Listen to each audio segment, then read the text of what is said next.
Bismillahirrahmanirrahim. Selanjutnya kepada Ustaz Husnul dipersilakan.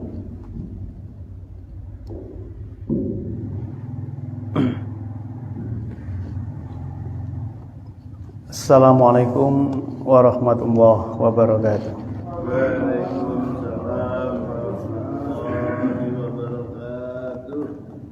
Bismillahirrahmanirrahim. Alhamdulillahirabbil alamin. Wa bihi nasta'inu ala umuri dunya waddin wa na'udzu billahi min sururi anfusina wa sayyiati a'malina. May yahdihillahu fala mudhillalah wa may yudlilhu fala hadiyalah. Allahumma shalli wa sallim wa barik ala nabiyyina Muhammadin wa ala alihi wa ashabihi wa man tabi'ahum bi ihsanin ila yaumiddin. Raditu billahi rabban wa bil islami dina wa bi Muhammadin nabiyyan wa rasulah. Rabbana zidna ilma warzuqna fahma waj'alna min ibadikas sholihin. Amin. Jamaah subuh yang dirahmati Allah, Bapak Ibu dan sekalian rahimakumullah. Alhamdulillah, syukur kita kepada Allah Subhanahu wa taala. Kita masih bisa istiqomah melaksanakan tugas kewajiban kita sebagai ibadur rahman, sebagai hamba Allah yang telah berikrar iyyaka na'budu wa iyyaka nasta'in. Apapun yang kita lakukan dalam kehidupan dunia ini adalah sebagai wujud ibadah kita kepada Allah. Dan apapun yang kita kerjakan pada hakikatnya adalah untuk menjemput pertolongan Allah. Pantas tidaknya kita mendapatkan inayah pertolongan dari Allah sangat bergantung dengan bagaimana kita mengabdi beribadah kepadanya. Karena itu jadikanlah sholat, jadikanlah sabar sebagai wasilah, sarana untuk kamu meminta pertolongan dari Allah Subhanahu wa taala. Maka semua yang kita kerjakan, dimensi ilahiyatnya adalah pengabdian kita yang mendatangkan kepantasan kita untuk mendapat pertolongan dari Allah Subhanahu wa taala. Termasuk di dalam kita beragama. Teriring salawat dan salam semoga senantiasa terlimpah curahkan pada junjungan kita Nabi Muhammad sallallahu alaihi wasallam. Mudah-mudahan kita bisa meniti jalan yang dipercontohkan beliau di dalam mengarungi kehidupan yang penuh dengan tantangan dan rintangan ini. Berkiblat dan berteladan utama, karena memang beliau disebut oleh Allah wa innaka la'ala khuluqin azim, dan pada diri engkau Muhammad ada akhlak yang agung, ada perilaku yang sangat istimewa. Dan kemudian akhlak yang agung itulah menjadi panutan teladan bagi kita semua. Laqad kana lakum fi Rasulillah uswatun hasanah liman kana yarjullah wal yaumal akhir. Bagi mereka yang menginginkan kehidupan akhiratnya lebih indah, bagus, mempesona, mengagumkan, menyenangkan dan membahagiakan. Dan mereka yang ingin pada saatnya nanti bertemu dengan Tuhan yang menciptakannya dengan sambutan ya ayyatuhan nafsul mutmainnah irji'i ila rabbiki radiyatan mardiyah fadkhuli fi ibadi wadkhuli jannati. Maka beruswah, berteladan utama pada beliau adalah satu-satunya jalan, satu-satunya cara agar itu bisa ditempuh, dilalui dan pada akhirnya mengantarkan kita sampai ujung kesuksesan tadi itu. Jamaah rahimakumullah, manusia sebagai makhluk yang berakal, diberikan kecerdasan, bisa untuk memahami, bisa untuk mengerti terhadap apa yang ada di sekelilingnya, lalu mengenali dengan baik dan tepat madharat dan manfaat yang ada di dalam segala hal yang ada di sekelilingnya, dan diberi insting setiap yang madharat itu akan dihindari, dan setiap yang manfaat itu pasti akan dikerubuti.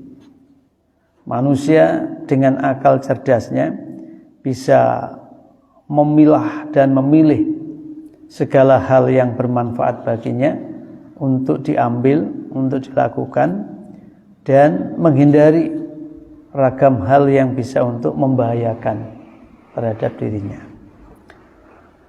Kecerdasan akal yang demikian itu tidak dimiliki oleh orang-orang yang aniaya, oleh orang-orang yang di dalam jiwanya itu berbaur kesyirikan, berbaur kenifakan, kemunafikan, berbaur dengan ragam kefasikan. Jadi jiwa-jiwa manusia yang tadinya itu diberi kemurnian akalnya, diberi kecerdasan untuk memahami dan mengerti, tetapi ketika pikiran dan hatinya itu berbaur kesyirikan, kemudian bercampur dengan kenifakan, atau terbiasa dengan kefusukan, kefasikan, maka kecerahan nalarnya, kecerdasan pikirnya itu menjadi tumpul, dan kemudian dia akan tidak mampu untuk menggunakan kecerdasannya tadi karena tenggelam dalam memperturutkan hawa nafsunya. Oleh karena itu di dalam surah Ar-Rum, surah yang ke-30, pada ayat yang ke-29, Allah Subhanahu wa ta'ala mengingatkan kepada kita, a'udzubillahi minasyaitonirrajim, balit taba'an ladina zalamu ahwa'ahum bi ghairi ilmin faman yahdi man adallallahu wa ma lahum min nasirin. Akan tetapi orang-orang yang menganiaya, orang-orang yang melakukan perbuatan zalim, mereka itu memperturutkan ahwa'ahum, terhadap hawanya, terhadap keinginan-keinginannya, bi ghairi ilmin, dengan tanpa ilmu, dengan menggunakan sesuatu yang bukan ilmu. Nah, ini barangkali yang perlu untuk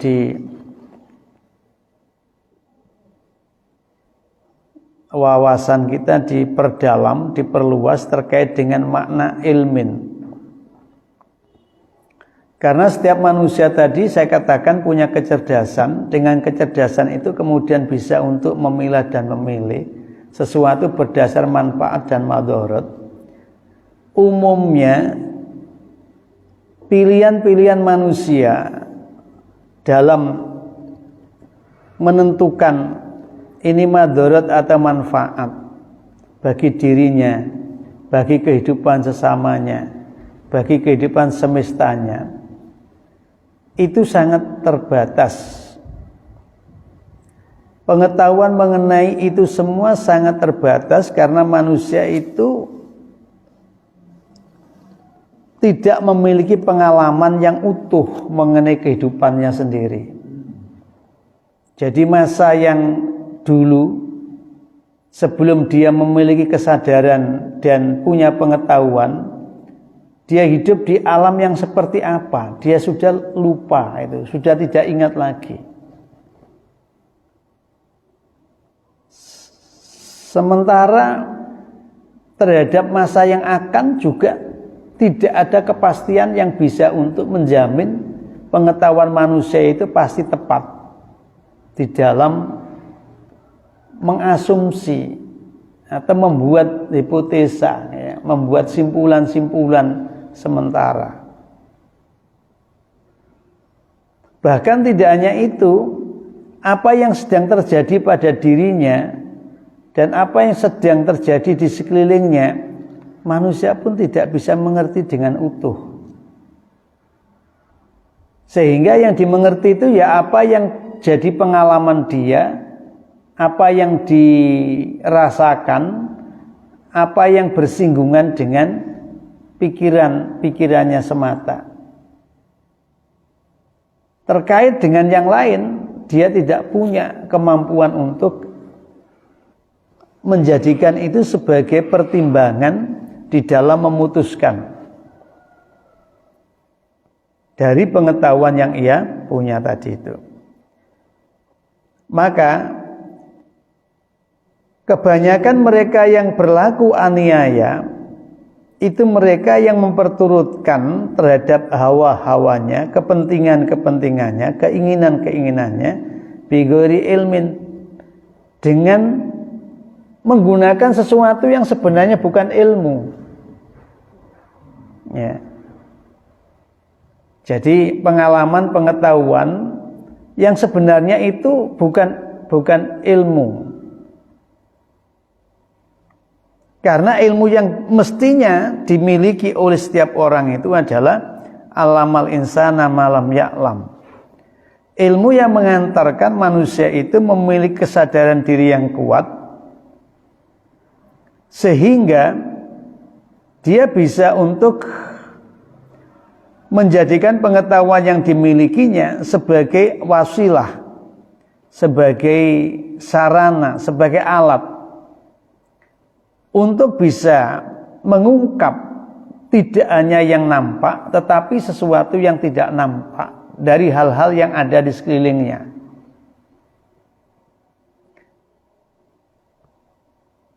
Nah, ilmu yang demikian itu sering disebut dengan yu'til hikmah, wa ma yu'tal hikmah faqad utiya khairan katsira. Ilmu yang sedemikian itu biasanya disebut dengan al-hikmah,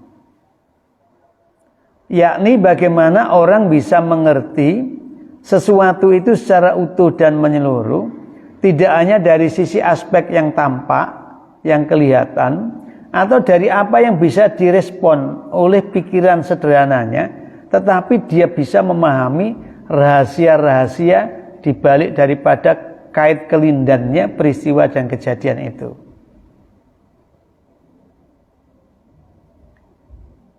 Jadi itu membutuhkan pengetahuan, pengajaran. Ya, contoh sederhana.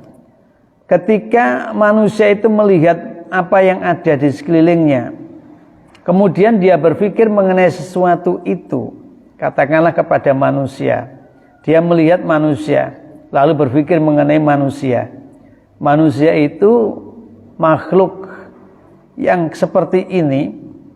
Kemudian dia mencoba untuk mencari tahu dari mana, hendak kemana, lalu apa yang mesti digunakan untuk sampai kepada tujuan di mana ia mau kemana tadi itu. Maka setiap manusia dengan pengalaman yang dimilikinya tentu berbeda satu dengan yang lain. Itulah yang kemudian mewujud di dalam ideologi atau pandangan hidup orang. Jadi cara pandang seorang terhadap kehidupan dirinya, kemudian tujuannya, lalu apa yang digunakan untuk mencapai itu semua, itu kemudian menjelma menjadi pandangan hidup atau ideologi. Pengetahuan terkait dengan ide dasar kehadiran dia. Nah, satu dengan yang lain berpijak pengalaman yang berbeda-beda. Dan pengalaman itu pun bukan sesuatu yang dia alami sendiri, boleh jadi dialami oleh orang-orang sebelumnya yang kemudian diceritakan sebagai sumber sejarah, ya, silsilah mata rantai peristiwa. Namun ketika manusia itu kemudian berpikirnya lebih mendalam, mencari di balik apa yang dialami, mencari di balik apa yang terjadi, ada kait kelindannya enggak dengan sesuatu yang abstrak, dari sesuatu yang konkret, dari yang tampak dengan yang enggak tampak, ada enggak? Ya, antara senyuman orang dengan tangisan orang, ada enggak sesuatu yang menjadi background, menjadi latar dari sesuatu yang real yang sedang ia alami tadi? Maka ketika dia mencari hikmah itu dia mencari kebermanfaatan yang lebih besar dari sekedar yang zahir, yang tampak tadi. Nah, disinilah seringkali kepentingan-kepentingan hawa nafsu manusia itu menggelincirkannya dari pengetahuan yang semestinya mengantarkan dia semakin khusyuk kepada Tuhan, mengerti paham tentang mestinya apa yang ia kerjakan untuk mengabdikan diri kepada Tuhannya, itu justru menjadi belenggu. Pengetahuan-pengetahuan itu membawa dia semakin jauh dari kebaikan dan kebenaran yang diinginkan oleh Tuhan, karena dia tidak bisa berpikir yang lebih dalam lagi mengenai kehadiran dirinya. Nah, orang yang sudah terbelenggu dengan pengetahuan yang didasarkan kepada hawa nafsu tadi itu, maka sulit untuk mendapatkan pertolongan, mendapatkan hidayah. Faman yahdi man adallallah, siapa yang bisa untuk memberikan satu bimbingan, satu petunjuk, ya, satu arahan, panduan kepada orang yang sudah tenggelam dalam kesesatan, karena terlalu diikat oleh pengetahuan-pengetahuan yang dimilikinya, yang padahal pengetahuan itu amat sangat terbatas. Katakanlah ketika orang berkata hukum kekekalan zat, di mana zat itu tidak bisa dicipta dan tidak bisa dimusnah. Dia bisa berubah-ubah dari satu materi ke materi yang berbeda. Ya. Hukum kekekalan zat itu tidak bisa untuk dimusnahkan. Dia hanya beralih dari satu bentuk ke bentuk yang berbeda. Makanya kemudian orang menyebut perubahan-perubahan itu ada perubahan fisika, ada perubahan kimia. Jadi sebenarnya sesuatu tidak pernah hilang, dia hanya berganti saja. Lah, kalau itu berhenti sampai di situ, ya, itu orang akan terbelenggu dengan pengetahuan yang dimilikinya. Padahal musnah tidaknya suatu perkara, suatu zat tadi itu ada yang mencipta dan ada yang menghancurkan. Nah, yang mencipta menghancurkan itu bukan zat atau materi itu sendiri. Katakanlah sekarang orang mengatakan ini bom meledak gitu ya. Bomnya dibilang hancur, rusak, musnah. Gedung bangunannya dikatakan rusak, musnah. Tapi partikel yang ada di dalamnya hanya berganti wujud saja. Hanya berganti wujud saja. Mungkin dari tadi berupa gumpalan, berupa jadi asap, berupa jadi dan seterusnya.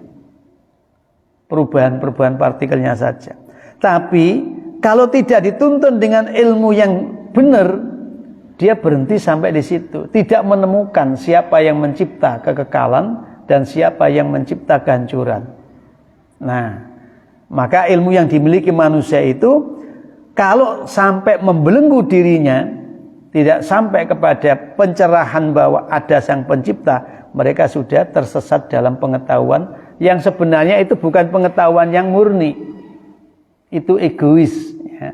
Kalau berhenti sampai di situ. Nah, oleh karenanya orang yang disesatkan oleh Allah, orang yang kemudian tersesat dari jalan kebenaran, wa ma lahum min nasirin, mereka tidak bisa untuk memperoleh teman yang bisa menolongnya. Enggak ada satupun.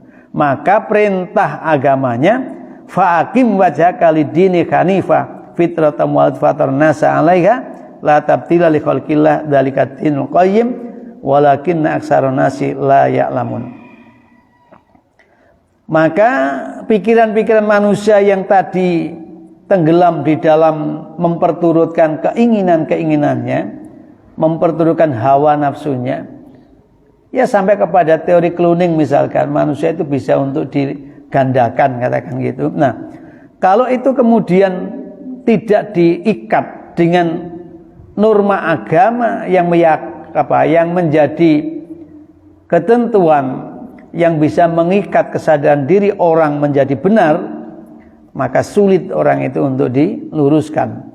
Maka fa'aqim wajhaka lidini hanifah, hadapkanlah wajahmu, kerangka pikirmu, nyata, di dalam merespon semua yang ada ini, tegaklah kamu dengan wajah kamu kepada agama yang lurus, yang mana fitrah Allah diciptakan manusia di atas fitrah itu, fitrah beragama yang benar itu. La tabdila li, tidak ada perubahan di dalam proses penciptaan Allah tadi itu. Itulah dzalika dinul qayyim, agama yang tegak yang lurus. Walakin aktsarun nasi la ya'lamun, akan tapi kebanyakan manusia mereka tidak tahu. Dinul qayyim ya dinul Islam. Inna dina indallahil Islam. Maka Islam yang memberikan arah agar manusia itu bisa menggunakan pengetahuannya untuk sarana mencapai kemuliaan, kebahagiaan dan keselamatan. Ya. Jadi Islam itulah yang menjadi nilai yang mengarahkan apa yang diketahui oleh manusia tadi itu supaya tidak tenggelam dalam hawa, ya, tidak tenggelam dalam kepentingan-kepentingan sesaat. Tapi kebanyakan manusia tidak tahu. Bersyukurlah kita yang bisa untuk ada waktu untuk memahami, mengkaji nilai-nilai ajaran agama kita, ya. Jadi kalau ingin selamat, ingin bahagia, ingin mulia, ya kita harus berupaya bagaimana agama itu memandu ilmu yang kita miliki, supaya alamal insana malam ya'lam, pengetahuan manusia yang sangat tentatif, yang sangat terbatas, sangat relatif tadi itu tidak terjebak dalam pseudo-science, ya, jadi pseudo-ilmu. Jadi tidak terjebak dalam ilusi pengetahuan manusia, tapi betul-betul terbimbing, ya. Orang melihat sesuatu ini kalau hanya dari sisi materi, mungkin dia akan mengatakan gula manis, kan gitu, lezat, nikmat. Tetapi dibalik daripada manis lezat itu ada potensi destruktif, kemampuan untuk merusak, ya, dan jika tidak dikenali, manusia akan bangga dengan menikmati manisnya, tapi tidak pernah hati-hati dengan akibat madarat yang ada di dalamnya. Nah, pengetahuan kita seringkali justru membawa kita seperti Haman. Dengan pengetahuan itu tidak muncul namanya khosyah, tidak muncul ketawaduan, tapi muncul yang namanya kecongkakan dan kesombongan ilmu. Nah, barangkali itu yang perlu diselaraskan. Maka pengetahuan manusia yang ingin tahu segalanya tadi, lalu dibimbing, dituntun dengan agama. Wa ma utitum minal ilmi illa qalila. Tidaklah diberikan kepadamu pengetahuan itu kecuali sedikit. Lah, biar sedikit itu memiliki guna yang besar, maka tuntun, selaraskan dengan agama Islam tadi itu. Nah, cara diantaranya adalah munibina ilaihi. Kalau toh kamu tahu bahwa keterbatasan dalam mengkaji, keterbatasan dalam memahami, keterbatasan dalam membuat simpulan-simpulan ilmi, ya kamu kembali lagi kepada Allah yang Maha Mutlak, al-haq min rabbik fala takunanna minal mumtarin. Jangan menjadi orang yang seolah bisa untuk menemukan, bahkan bisa membuat kebenaran dalam hidup ini. Karena sesungguhnya kebenaran itu yang diturunkan oleh Allah. Bagaimana mungkin ketika kamu mengatakan ini benar, sedangkan Tuhan mengatakan itu salah? Ya, misalkan orang ingin berupaya yang namanya pengaruh utamaan gender gitu ya, antara laki dan perempuan, lalu punya asumsi berdasar fakta sejarah, manusia ya manusia, maka dia punya hak kesetaraan yang sama. Manusia itu punya peran yang sama, punya tanggung jawab yang sama, semua harus disamakan. Lalu Tuhan mengatakan, enggak gitu. Aku cipta kamu itu ada laki ada perempuan. Jokardi. Tapi bagi mereka yang terbelenggu oleh pengetahuannya yang terbatas tadi, pokoknya kudu podo. Ya, sampai kemudian menggugat terhadap apa yang ditentukan oleh Tuhan. Ya, laki perempuan dianggap sama, kan menggugat. Yang kedua, sampai kepada perilaku pewarisan misalkan, laki dapat 2 bagian dari perempuan misalkan.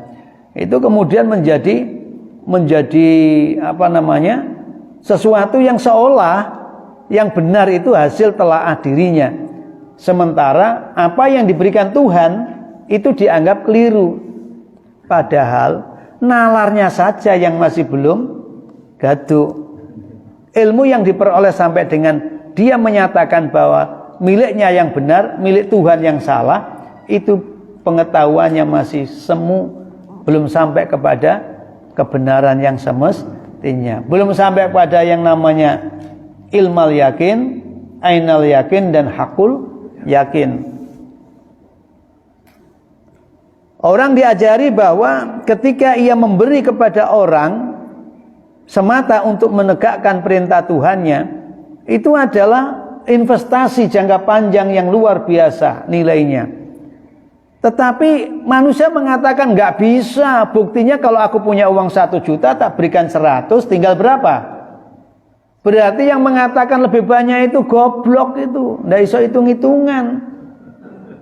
Ya toh? Loh, kalau ini kemudian menjadikan hambatan bagi manusia untuk melakukan kebaikan tadi itu, memberi itu tadi, karena dianggap merugikan, mengurangi harta kekayaannya, berarti dia belum sampai kepada keutuhan pengetahuan itu, di mana janji Allah itu pasti. Ya, janji Allah itu pasti. Sebanyak apapun yang dikorbankan oleh manusia, tapi ketika dia dalam keadaan kafir, tidak ada manfaatnya. Ujar sopo, sekarang ini kan banyak orang-orang kafir yang bantu-bantu orang-orang mukmin misalkan. Iya, itu hanya kelihatan hari ini. Nah, yang bisa membongkar itu apa? Agama. Yang bisa membongkar itu apa? Kebenaran yang diberikan Tuhan kepada manusia. Nah, manusianya ngeyel dikasih tahu begitu itu. Ndak apa-apa, gak iman gak apa-apa, yang penting nglakoni apik nang gone menungso. Nah, seolah-olah dia lebih tahu dengan apa yang telah ia capai lebih sempurna daripada pengetahuan diajarkan oleh Allah. Karena itu, munibina ilaihi. Kalau kamu punya kerangka berpikir yang seperti itu, kembalikan kepada Allah Subhanahu wa taala, bertobat. Jangan diterusin itu. Pikiran-pikiran seperti itu, bahwa Tuhan memberikan kebenaran kepada kita itu bersifat mutlak, tidak perlu diragukan lagi. Kemudian wataku, coba ditingkatkan ketaatanmu di dalam mengikuti agama tadi itu, supaya apa? Kamu bisa merasakan nikmatnya. Dulu menjadi orang yang menerima itu ada sesuatu yang mengenakkan. Tapi logika itu kemudian diruntuhkan karena orang yang menerima itu ternyata jiwanya melarat, fakir. Karena justru yang paling membahagiakan adalah orang yang memberi. Orang yang memberi itu orang yang selalu memiliki kelebihan. Walaupun kenyataannya dia berkekurangan, tapi karena bisa memberi, itu artinya dia punya kelebihan. Nah, orang yang punya spirit memberi itu ternyata hidupnya lebih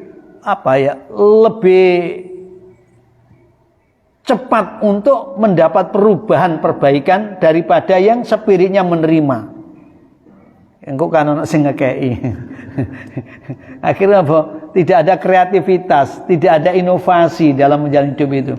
Tapi bagi yang selalu berorientasi memberi, itu biasanya ada saja pola-pola baru untuk mendapatkan anugerah Tuhan itu. Ya. Jadi ketaatan itu akan mengantarkan pada kesadaran diri dan membangun integritas kejiwaan kita untuk bisa memiliki keunggulan-keunggulan. Wa aqimus sholata, dan tegakkan sholat. Nah ini agama yang jejak itu mengajarkan sholat. Sholat itu mulai dari zaman dulu sampai zaman akhir nanti tetap menjadi solusi atas problem manusia, utamanya ketika berhadapan dengan ketuhanan. Jadi kegalauan, kegamangan, kerisauan, kekhawatiran, ketakutan di dalam melihat perkembangan kejadian dan peristiwa dalam kehidupan yang tak menentu, manusia butuh keyakinan yang kokoh bahwa semua ini ada yang mengatur. Jika tidak, maka dia akan menjadi manusia yang gampang untuk galau. Karena dia tidak tahu bahwa semua peristiwa yang berubah-ubah itu ada sutradaranya, ada perencananya. Itu. Maka ketika dia bersandar kepada yang merencanakan, bersandar kepada yang membikin, tidak menjadi galau dengan kejadian yang dibikin itu. Ya. Makanya ada pertanyaan itu, kalau kamu di situ ada anjing galak gitu, apa yang harus kamu lakukan? Kamu lempar batu biar dia lari, malah batunya ditangkap itu sama anjing. Kamu lari, lebih cepat larinya anjing. Kau takut akan digigit. Maka jangan gimana? Panggillah pemilik anjing itu agar dia mengendalikan anjing-anjingnya itu. Maka kamu akan selamat. Di dalam hidup juga begitu. Peristiwa dibikin oleh Allah. Kapan hari gelombang di Teluk mana itu? Bali itu. Bali itu apa itu Pak? Teluknya itu. Penyeberangan itu. Ketapang sama Gilimanuk. Wes luar biasa. Di Indramayu angin luar biasa. Nyata. Semua teriak-teriak karena teriakan tadi itu. Padahal kalau dia tahu siapa yang bikin angin, siapa yang bikin gelombang, ini Allah. Ini yang mencipta. Sudah, jangan takut dengan anginnya, jangan takut dengan gelombangnya, tapi teruslah ingat dengan yang mencipta itu. Dia menyapamu dengan sesuatu yang menakutkan biar kamu gak congkak dan sombong dalam kehidupan ini. Manusia itu kan nek dikei lara gak diweden-wedeni ngono, gak wedi-wedi. Ya. Tapi dikei ngono kadang kala malah sing diwedeni barange iku. Duduk sing gawe. Lah ini lho ya. Itulah kesalahannya. Maka salat itu menjadi pusat manusia untuk menciptakan stabilisasi jiwanya, menjadi tenang dan damai dalam menghadapi semua yang ada. Makanya manusia dicipta oleh Allah mudah berkeluh kesah, kecuali yang sudah sholat bagus. Sholatnya daimun, langgeng, istiqomah. Kita ini sering ingin mendapat ketenangan, tapi sholat aja nggak gelem. Ya bagaimana mungkin mendapat ketenangan? Wong sholat berdekatan dengan Tuhan aja tidak mau. Nyata. Masjid digawe gede-gede, mari ngono tinggal mirih. Minggat kabeh gak ana jamaahe. Dibangun gede-gede. Amulo cili-cili ae Pak Rudi ya. Sing penting isine kebek ngono ya. Akhirnya pakai yang nyatakan sapa wonge sing bangun masjid walau sebesar burung sangkar, sangkar burung, maka dia akan dibangunkan istana oleh Allah di surga. Akhirnya ngapain sing masjid sak cupli, sak larangane manuk. Sak susui manuk. Bukan itu juga. Ya. Jadi salat itu menjadi solusi atas manusia ketika mengalami kegalauan, kegembangan dan macam-macam itu. Ya. Ini yang masih muda-muda ini kalau menatap masa depan dalam keadaan gamang galau, perbanyak itu salatnya. Nanti akan dibimbing dan dituntun oleh Allah. Ya. Dulu punya kawan itu, ya jadi gak dukur sekolahnya, ya. Hanya di sanawiyah saja sekolah, tapi dia mondok tekun ibadahnya. Begitu keluar dari pondok itu kan orang-orang ini Arab lapo arek iki, iso tak bertahan hidup. Ternyata Allah kasih keterampilan, begitu diamanati, diajak kerjasama peternakan ayam telur, sukses. Orang di desa kagum semua. Loh kok bisa ya? Ya bukan karena dia punya keterampilan. Ya tadi itu dekatnya dia dengan Tuhannya, menyentuh irada Tuhan.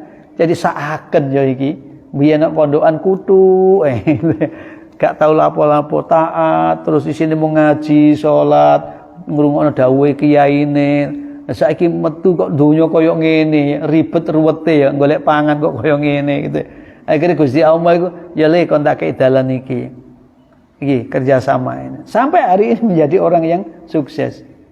Ya, peternak. Ya dari yang kecil-kecil cuma 10, berkembang 50, berkembang 100. Sekarang udah punya ribuan. Loh.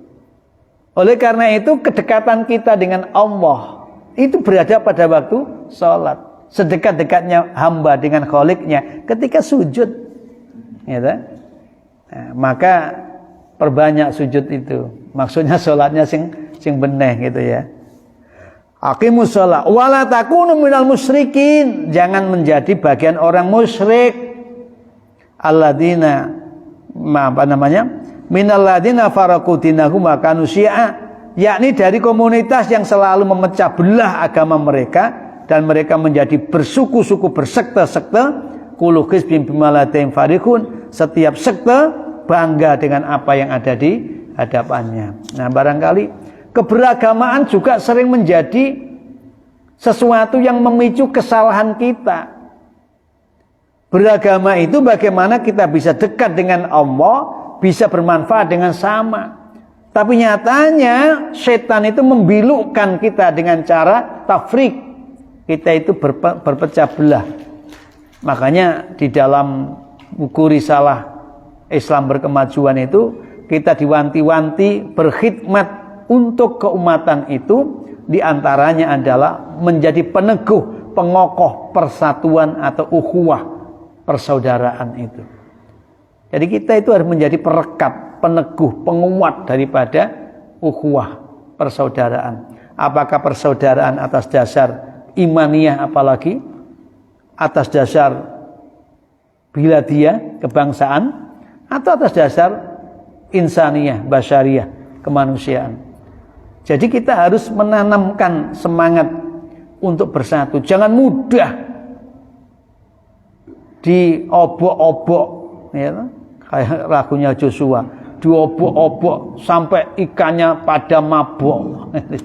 Kita jangan gampang untuk ditatap-tatapkan, dibentur-benturkan. Kita mesti bangkit menjadi umat wasato, umat yang tengahan, bisa menjadi perekat problem-problem yang ada. Kata Nabi itu loh, mukmin itu seperti lebah, makannya baik, meninggalkan baik, tempat hinggap di dahan yang rapuh pun tidak akan merusaknya. Nah, ini spirit kita. Baik, 2 ayat ya baca, mudah-mudahan jadi tambahan ilmu.